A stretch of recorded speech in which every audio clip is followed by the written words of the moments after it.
Le droit à un avocat, c'est le droit d'assistance. Oui. Article 5 UMOA daa jox tout citoyen y compris nous tous autres Sénégalais le droit d'être assisté dès l'interpellation parce que loolu la wax dès l'interpellation buñ la jàppee balaa ñu lay déglu ci dara Oui. dañ la war a xamal ne d'abord li nga njëkk a am droit mooy nga am avocat, D'accord. n'est-ce pas? Oui. loolu la ñuy tuddee droit de défense mooy droit d'assistance d'être assisté.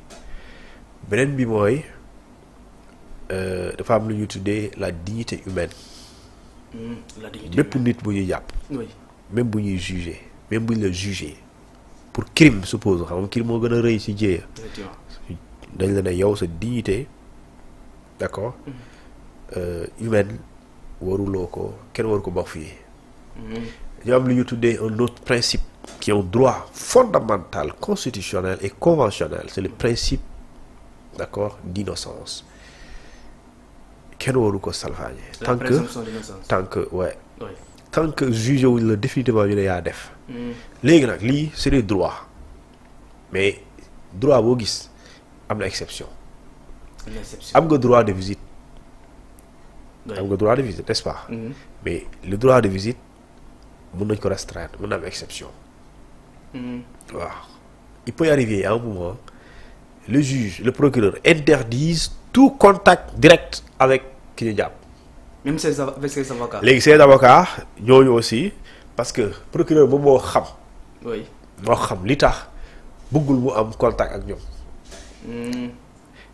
léegi nag avocat yi moom liggéeyam lay def Oui. bokkul ak ki xaritam bu ñëw bu ko gis kooku bu la neexee ñu ne non c'est interdit on a reçu une instruction ferme interdisant d'accord une visite à bon jagleel ko Badara Gadiaga mën na bu ñu jotee instruction boobu duñ fa nekk naa c'est-à-dire parce que lii la ma wax déedéet interdiction D'accord. donc doo dem point mais l'avocat il fait son travail il est dans l'exercice de ses fonctions d'avocat léegi nag ki ñuy seet procureur mën na santaane bu ko kenn gis bu fi kenn ñëw di ko seet Am na ci droit. parce que mën naa am par exemple que am dafa am dama bëgg information yoo xamante ni bañ na mu fuité Oui.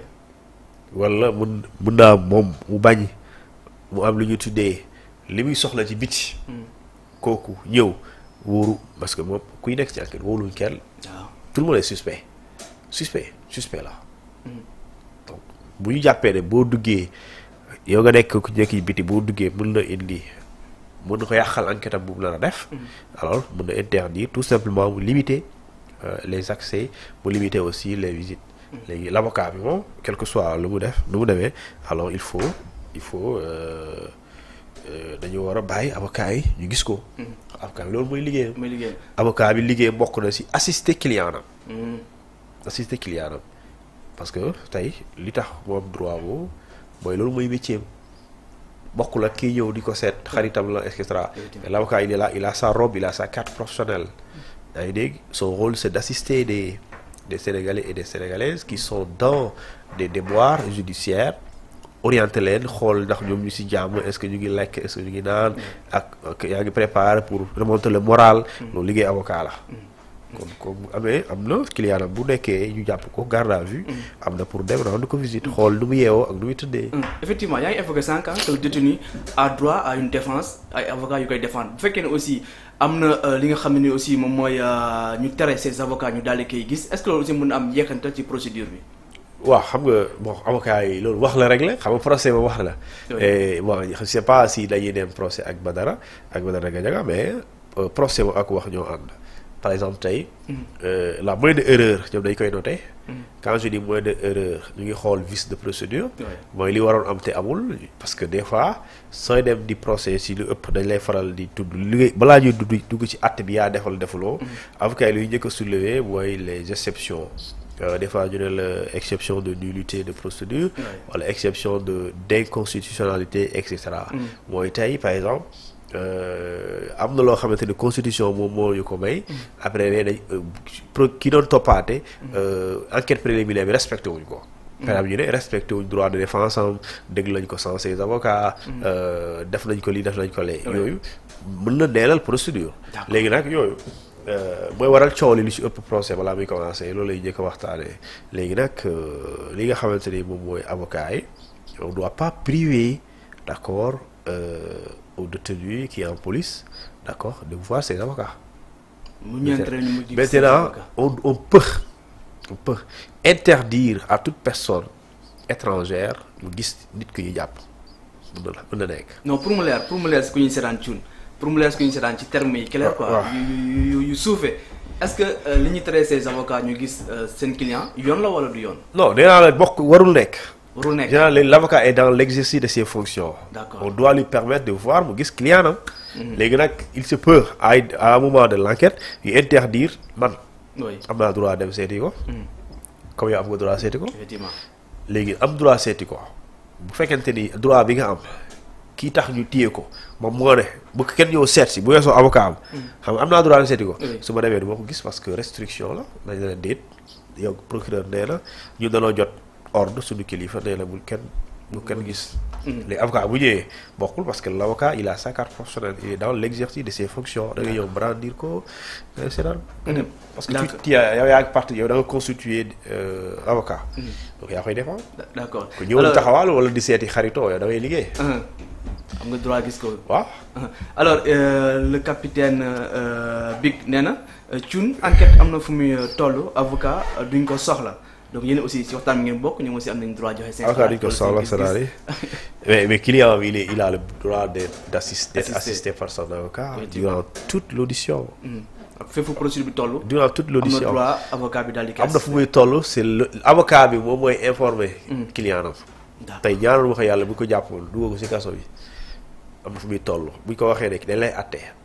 par le biais de son avocat lañ koy yégal. ay dégg. voilà. donc avocat dara war ko ci réer ci procédure bi. déet yaa ngi ci biir kay lu muy réeré. Madiambal Diagne moom ci démb daal na def benn publication di évoquer une situation de retour de parquet bu Badara Gadiaga donc jàpp ne actuellement il vit des conditions difficiles humiliantes et dégradantes à la police donc qu'est-ce qui justifie cette volonté de l'éprouver de lui faire mal j'en appelle au ministre de l'Intérieur pour lui aménager de meilleures conditions est-ce que actuellement mu nekk ci retour de parquet mu nekk ci situation yu métti ces avocats ne depuis vendredi ba léegi xamuñu si yan conditions la nekk ba Madiambal Diagne daal di évoquer des conditions difficiles naka la ñu mën a jàngatee cette situation. bon dans ce pays dañuy def boum benn affaire réel ko. moi je minimise pas les propos de Madiambal Diagne. oui mais des fois dañuy nekk dans une certaine logique de politisation. n'est-ce pas de certains dossiers. dans une logique de médiatisation. de certains dossiers et moi ça se comprend parce que c'est un exercice de pression. D'accord. léegi li ma xam daal li ma jàpp mooy. ci réewu Sénégal fii. les conditions de détention que ça soit à la police que ce soit à la gendarmerie que ça soit dans les prisons d'accord dafa war a nekk des conditions qui respectent qui obéissent d'accord ce qu'on appelle aux instruments yi nga xamante ni moo ñu tënk mooy tey même bu ñu tuddee bu ñu jàppee nit kooku loolu nit la. effectivement. d'accord. li tax mu nit la mooy xam lu mu àndal. mooy la sa dignité. normal c'est-à-dire que loolu warul tàggoog moom. parce que am na yenn traitement yoo koy def dafay mel ni da nga koy toroxal. dafay mel ni da nga koy humilier. léegi loolu du affaire de Badara Gadiaga c'est affaire de nit la c'est l'humanité en fait. d'accord quand on arrête quelqu'un cette quelqu'un-là doit être dans des conditions d'accord au moins. yoo xamante ni nit da ciy nekk nit xam nit jëmm nit quoi. nit ki la ñuy màggal du tur bi voilà c'est ça la dignité humaine. d'accord léegi nag ñun Sénégal on a un problème ce qu'on appelle les standards internationaux est-ce que et j'ai vu le ministre de la Justice un jour parler de ça. parler de problèmes de respect n'est-ce pas. de conformité plutôt des prisons du Sénégal avec les standards internationaux. téye nit mënul la mais boo téye nit dafa am ci li mu war a nekk ci conditions yi war a nekk. ak ku mën a doon ak lu mën a def. voilà am na ci condition quel que soit lu mu def. crime moo gën a rëy. oui xool nit dóor ko bal xam moo gën a rëy. effectivement dañ la ne buñ la même bu loolu buñ la jugé définitivement da nga am droit. yaa ngi dégg. et droit boobu loolu traitement bu ñu lay defal la. léegi nag waxuma le traitement de faveur parce que ñaata Sénégalais la ñu arrêté. par jour. t'as entendu ñii di wax da nga leen dégg. déggoo leen. Et pourquoi ils ont la même dignité. C'est des Sénégalais comme tout le monde qui ont des pères peut-être qui ont des enfants qui sont des enfants de quelqu'un. Et pourtant wax ji doo ko dégg. politisation bi doo ko dégg médiatisation bi doo ko dégg. parce que peut-être ils sont moins célèbres. léegi nag ñooñu comme ñëpp. ku ñu jàpp. conditions yi dafa war a nekk des conditions respectables. qui obéissent également à ce qu'on appelle au respect de la dignité humaine.